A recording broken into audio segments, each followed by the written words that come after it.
Welcome back to my channel that doesn't exist, and this video probably won't exist because I've tried to start it like 10 times. I said on my Instagram a few weeks ago that I was going to answer any questions that anyone had, and I haven't done it yet because I'm really good at procrastinating and asking, because a lot of people, old friends and people that I've moved away from, and anyways, anyone have just had a lot of questions. I've realized that they've been too scared to ask. They think they're going to offend me, or they think that they're going to pry or be too nosy. Anyone who knows me knows I am the nosiest person on the planet, so that doesn't really bother me. And so I just want to answer all those questions, and I also just want to answer for myself, and to let the story be used to show that even when it feels like everything's going wrong, and even when it feels like you're being punished, or just like everything is awful, there's still so much beauty, and God still has a hold on your life, and He still has a plan for you. And I struggled with that for a really long time after finding out I was pregnant. I struggled with just feeling like, why would God do this to me? Why is this happening? Is this a punishment? What could my life ever look like after this? And I'm starting to see that God really has a plan that includes this baby, and includes how amazing she's going to be, and all the things that she's doing already in my life to change me and to grow me. So I'm hoping that maybe by sharing part of my story, or answering questions, or talking, that people will see that even when it seems really dark and seems really hopeless, there's still so much hope and so much beauty. And I've always been someone who said, like, oh, God's plan is so much bigger and better than our own that I just don't even worry about it. And that was really easy to say when I thought I knew what God's plan was, and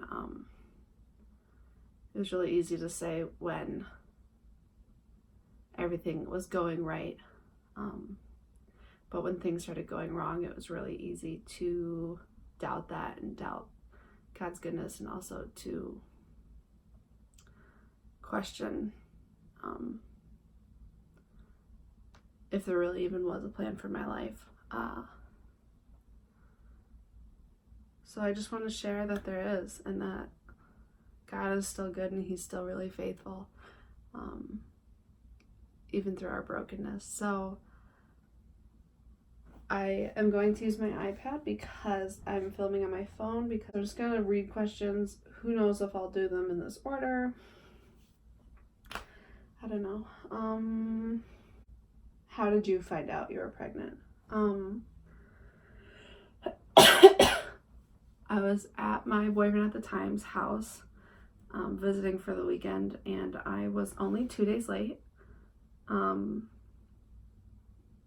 And it was Monday morning, and I was heading home to my parents' house where I had just moved.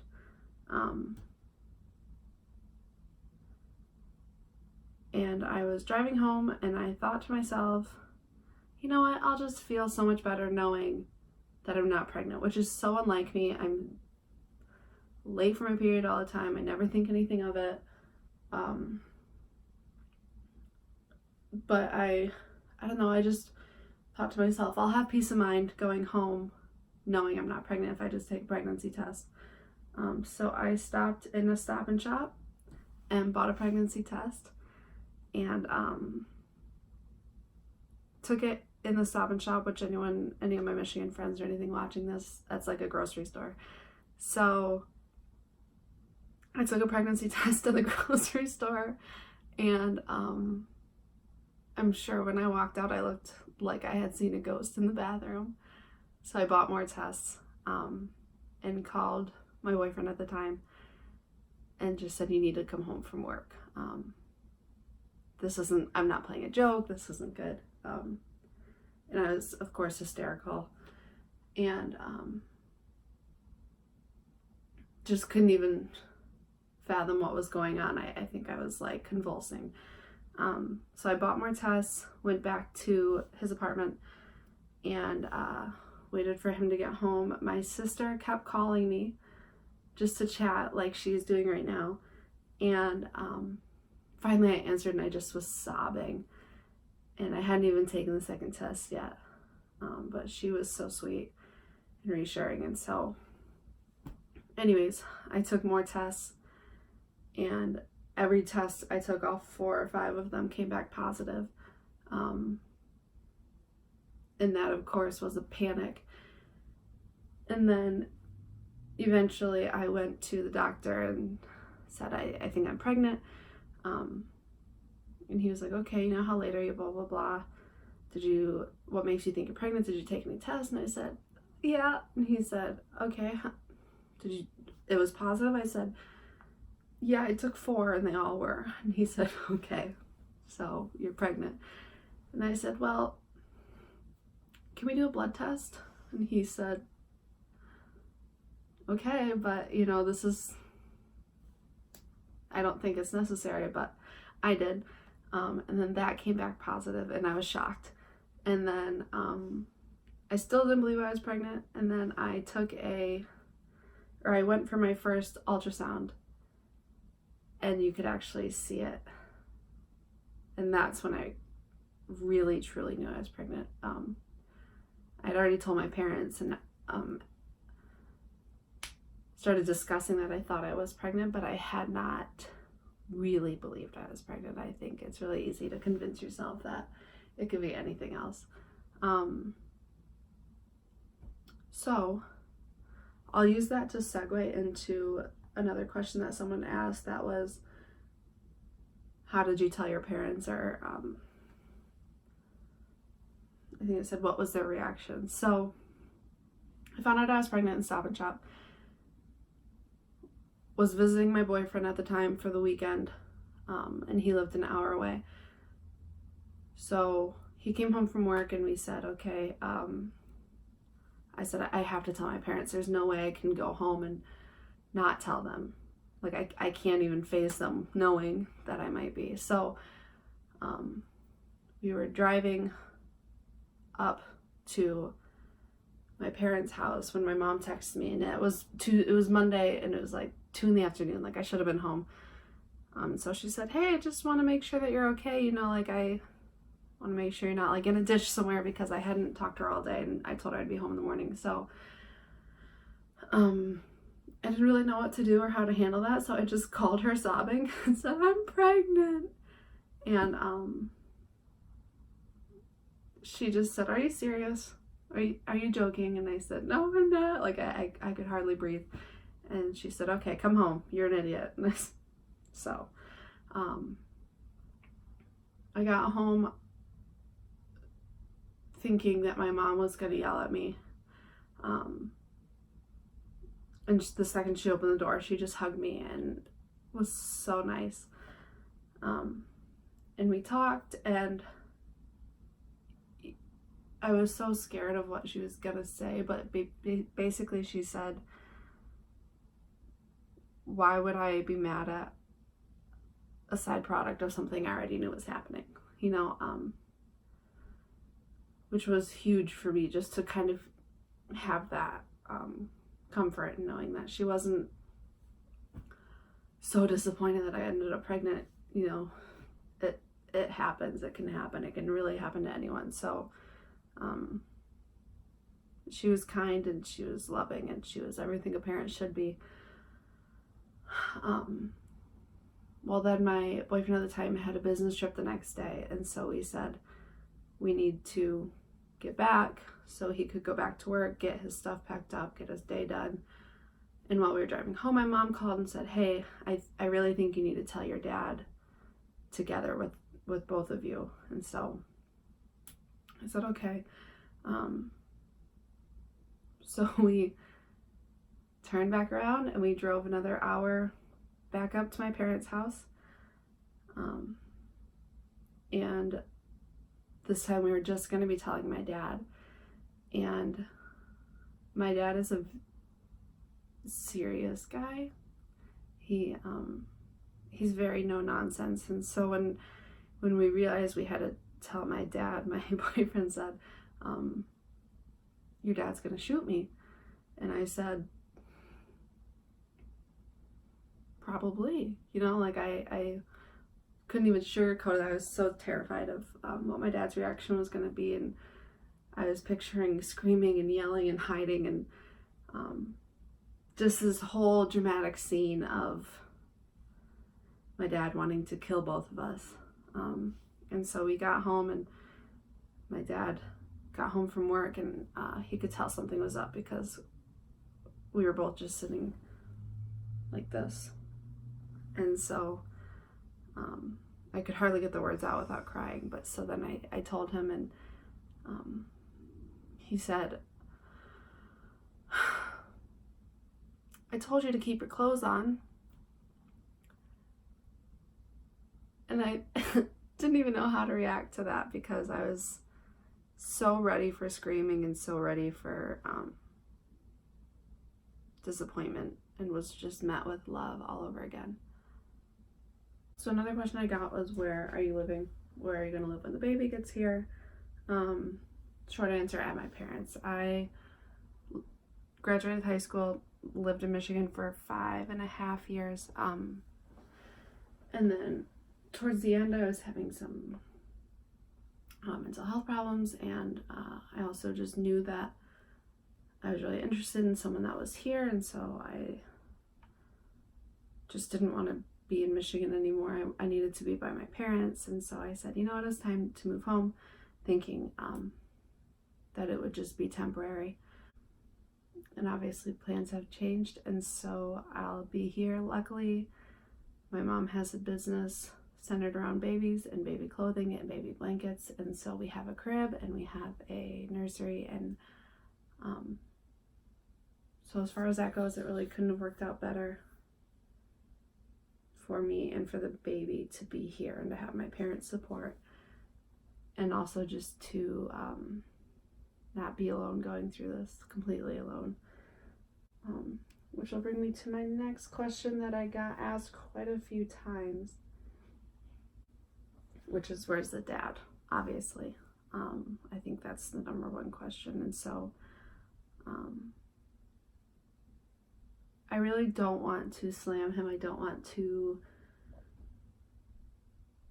go about this in a negative way, because obviously things can change and people can change, and the baby's not here yet, and so who knows what could happen. And also, at the end of the day, it's someone who was very special to me, and also someone who's the father of my baby, and so no matter what, that deserves some respect. And also for the baby's sake, if she ever sees this, or just for the sake of having a completely positive outlook on this baby, I don't want to say anything negative. Obviously, I didn't plan on getting pregnant. This was a complete freak accident. And I think that sometimes I think some people will take that better than others. And so I was really unsure when I found out I was pregnant what I was going to do. Abortion wasn't something that I was willing to consider for myself, but adoption was for a while. And that was the encouraged path by the dad, which is completely okay, and that's what he felt was best. However, when I saw the baby, when I could see her arms and her legs and her face and everything moving, I realized that that was my baby, and that I couldn't sit at family parties and watch my niece and my nephews running around and wonder where mine was. And I couldn't go through life with wondering where she was at, and with wondering what her life was like, and if it would have been better with me. And so I decided that I was going to raise her and keep her and love her and celebrate her. And that wasn't as well received as I obviously would have liked.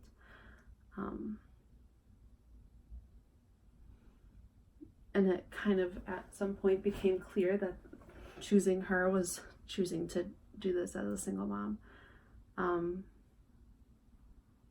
which is hard, which is really easy to get mad at. But I think for the sake of myself, for the sake of my baby, my mental health, everything, it's just better to say,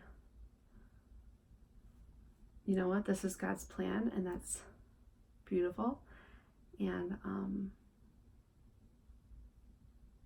she's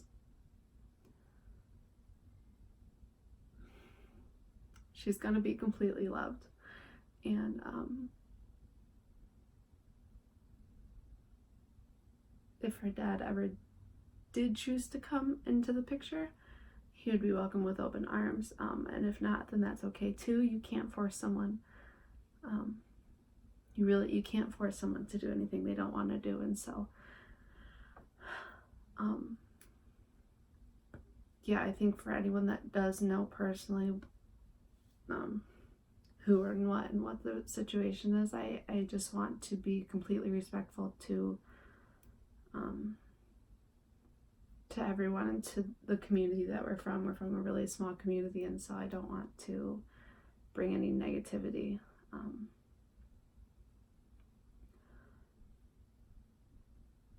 And I think it's also just important, as far as celebrating her, celebrating the baby, to have nothing but a positive outlook and nothing but saying, this is God's plan and he's going to do really awesome things. And he already has, and he is, and there's been so much beauty, and there's been so much clarity in my life, and there's been so much growth, and I'm so thankful for everything. I'm thankful for the way that things are panning out. I'm thankful for the pain, because I've had to grow, and I've had to mature, and I've had to work on my own things and work on things for myself that I wouldn't have had to.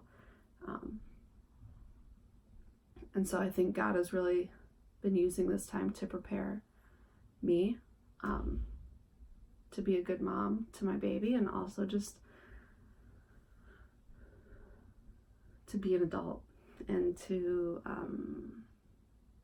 be healthy just for myself and for whoever does come into my life down the line. So that's all I have to say about that. Like I said, I just really want no negativity towards that. There's no room for anything but positivity and excitement for this baby. So that's all there is. What's been the hardest and the best thing so far? Both the hardest and the best thing has been everyone finding out. My parents, my family, just everyone I know. There's been a lot of humbling happening. But at the same time, I think that's been really beautiful to be able to drop those walls. I was so good at making myself look like I had it all together, I think, or looking like I was doing life right. And I think that after this has all happened, and it's been very clearly an accident, there's been some sort of freedom in just being completely myself and completely open and being vulnerable. I've always had vulnerability issues, and so just having to be completely open about my hurt and also about my excitement has been really great. As far as my high risk pregnancy that I've talked about, so obviously I did not mean to get pregnant. I was taking Accutane at the time, which if anyone doesn't know, Accutane is for, it's a super, super, super extreme acne treatment. And it's dangerous and it has the worst side effects, and honestly it's terrible, but it worked, and so people still do it. But that is really bad for the baby. So when you're taking Accutane, you have to be on birth control, and you have to be doing all these things to not be pregnant. You have to go online and explain that you know how to not get pregnant and everything just to get the pills. So I was taking birth control. However, I'm one of those people where I'll take it and then I'll forget for 2 days, and I'll take it for a week, then I'll forget for 4 days, and I'll take it, not take it, take it, not take it. So turns out it's not quite as effective that way. And also we used other forms of not so dependable birth control. So when I found out I was pregnant, that was one of the biggest fears, was the Accutane and how that was going to affect her. I obviously went off it right away, but it's still in your system, and so we had to go through some extra testing. And in the initial first extra testing things, I did an early anatomy scan and everything looked okay. They said, we want to see you back again in 4 weeks just to check again at her development. Well, then I went back at the 4 weeks thinking that the Accutane fear was out of the way now. However, they came back and there was something wrong with her skull. It was a little thick, and also something with the umbilical cord called persistent right umbilical vein. And so those two things both had separate concerns. And so we went through extra testing and extra blood work, and then we went back again for a third or fourth anatomy scan. And so at 23 weeks, we were finally able to say that she was okay and that it wasn't high risk anymore. It felt like forever to wait that long to know that she was okay. And obviously, going into any appointment, you don't want to be told anything but that she looks perfect. So hearing that she might not be absolutely perfect is terrifying. And it also is just another test of faith, and just having faith in God that he had a plan, and that he had control over this whole thing. And so it was really hard. But she's okay. Today is Saturday. On Monday will be 30 weeks, which means I'll be 75% of the way through. And yeah, everything else is going great. I feel great. I just feel really full, like I ate a lot. So I think that's all the questions that I'm gonna answer for today. I am hoping to do more videos. There's other things I want to talk about. I just don't want this to be too long and boring. So that's it. If you have more questions, please ask. If I didn't answer your question, I'm sorry. I tried to just encompass all of the questions into a few stories. So that's all I have. This is my dog, and thanks everyone so much. Oh, that's what I have to say. A lot of these responses were nothing but love and support, and I'm so touched and I'm so thankful, and I could sit and cry about how amazing everyone's been and how supportive everyone's been. My friends, my family, people I haven't talked to in years have just been so amazing, and it's really touched my heart just to have the support and the love.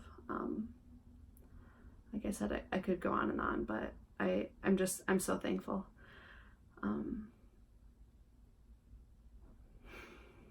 So Thank you.